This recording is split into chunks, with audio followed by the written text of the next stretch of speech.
में बैठकर सियारिन ने भी व्रत किया। फिर वही चीही किसी उत्तम ब्राह्मण के मुँह से वह यह कथा सुन आई और पीपल के खोते में बैठी हुई अपनी सखी को सुनाया।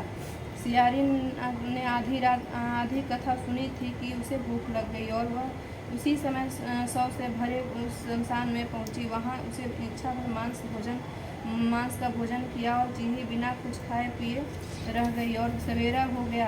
सवेरे वह गौशाले में गई और वहां गौ का दूध पिया। इस तरह नवमी को उसने पारण किया। कुछ दिनों बाद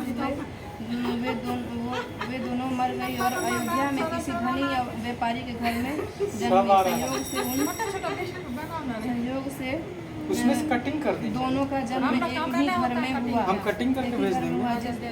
जिसमें सियारिन ज्येष्ठ हुई और चीही छोटी।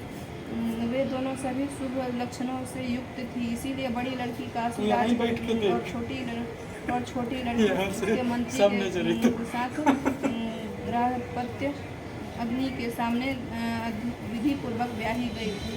पूर्व जन्म के कर्म फल से वह मृगनयनी रानी हुई।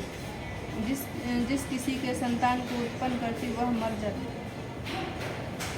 फल से वह मृगनयनी रानी हुई। जिस किसी की संतान को उत्पन्न करती वह मर जाती और पूर्व जन्म की बातों को स्मरण करने वाली मंत्री की पत्नी नष्ट पत्नी की मृगनयनी रानी हुई। जिस किसी के संतान उत्पन्न होती वह मर जाती। पूर्व जन्म की बातों को स्मरण करने वाली मंत्री की पत्नी ने अष्ट वसुओं के सदृश तेजस्वी 8 बेटे उत्पन्न किए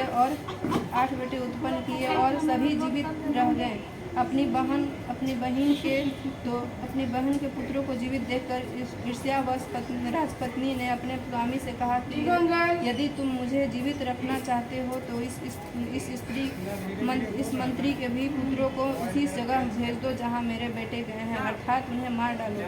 यह सुनकर राजा ने उस मंत्री के पुत्रों को मारने के लिए कई प्रकार के उद्योग किए, पर मंत्री पत्नी ने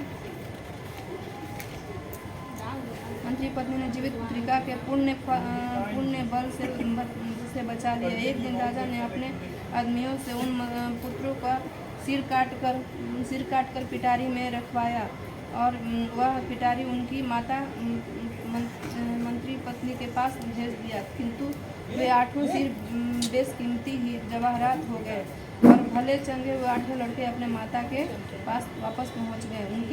उनको जीवित देखकर राजपत्नी को बड़ा विस्मय हुआ।